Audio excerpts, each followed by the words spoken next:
One of the interviews that you gave, you mentioned the importance of being true to yourself, and in being so, the importance of acknowledging the risk of death in climbing.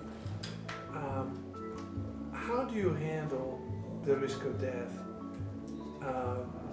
in climbing, and how do you navigate that in a sport that you obviously love? Yeah, it's tricky, and I would also say that it has changed. It changes over time, but I think people are often surprised to learn that I'm actually quite conservative in the mountains. I think I'm very aware of all the different dangers, whether they're rockfall related or icefall, or I don't know, whatever they might be for a given route. I always pick my routes very, very carefully, and I always pick the conditions very, very carefully. And I only go if everything's just exactly right. And I think I've been doing this for a long time, and I've learned that if I let my desire to do a climb make the decision, then that's an easy way to get into trouble. So I try to stay very objective about it. Now, how do you minimize the risk in a sport that seems risky just from looking at it? Yeah. If there's any risk that I can control, I do to the best I can. For example, if I'm leading a pitch, I put in good gear to protect myself as I'm leading. Okay, sure, it happens, especially in alpine climbing, where maybe you have to climb a little further without a good piece of protection or something. And even in that situation, I'm really making kind of a mental calculation as to how secure I feel with my climbing.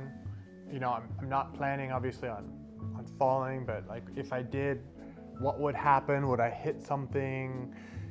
Could I change? Is there something I could change to make it better? I'm always thinking in those ways, in kind of a defensive mindset. I'm always thinking about that. And so, of course, there's things I can't control, like a rock fall or the weather changing or something, but to the extent I can control it, for example, by the time of day I go, by the weather forecast, these kinds of things I do, even though try to control those uncontrollable things. Even the most successful climbers, sometimes they go from great successes to some failures. How do you learn from successes as much as you learn from failures? I think one of the things that was difficult for me to learn as a young climber was that the failures were just as much a part of the experience as the successes.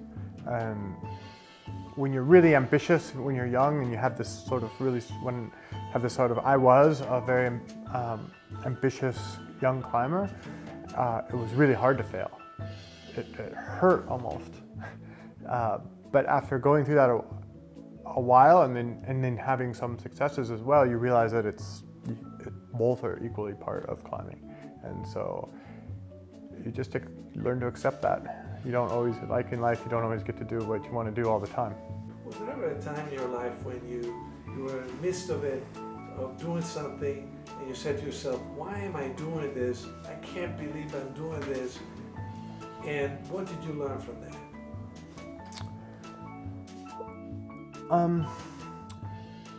Up until I was about around 40 years old, I would say, I never had that happen. Because I think I always was wanting to be up on the mountain in the act of climbing. That was my favorite place to be. I had a really bad accident in 2010 when I was 39, and after that it did change, because I fell because a foothold that I was standing on broke, and I fell and had some really serious injuries.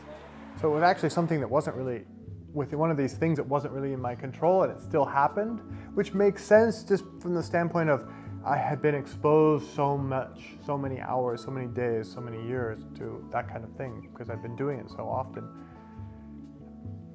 So after that accident, I realized that what changed was that climbing wasn't the only thing anymore. That I realized that I'd done a lot of climbing and I was really happy with the climbing I had done and what I had learned from climbing, but there was other parts of life that I hadn't explored as much, and that I wanted to make sure that in whatever time I have left, that I made the most of it to explore the things I had spent less time investigating.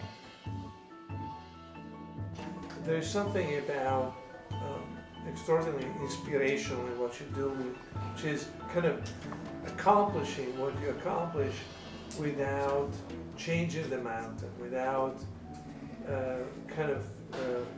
putting all kinds of things on the mountain. Yet there are so many people that feel that that the goal justify any type of means, and therefore, you can kind of change the mountain so that you can get on top of it. How do you teach people to respect and have that respect of the mountain while trying to kind of to explore? I think that in our time, it's easy for climbers, for men and women, to get confused about why they're there. And it's easy to think, especially in Western society where it's often the focus is on accomplishment, that it's easy to confuse the success, meaning the summit, as the most important thing.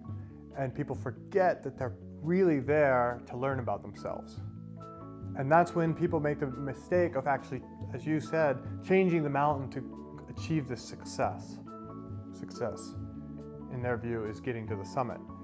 But it's a misguided view. So if you can remind people that the reason that they're really going to the mountains in whatever form, they're there to experience something about themselves and learn something and reflect and learn something about themselves, then you realize that actually it's the best approach is to try to go to the mountains and not change them, but let them change you.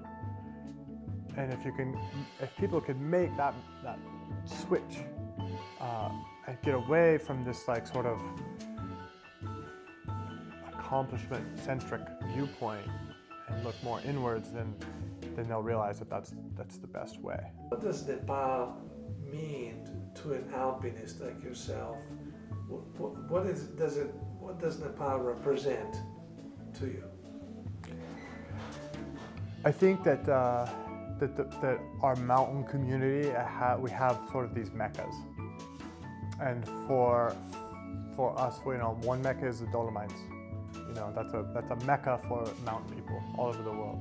One may be, say, Mont Blanc, this area around the Western Alps. The Himalaya in general is one of these meccas, but especially I think the Khumbu and Mount Everest, of course, but also the peaks right around Mount Everest, Lhotse, Nuptse, Makalu, just over the pass from there, the Amida Blam.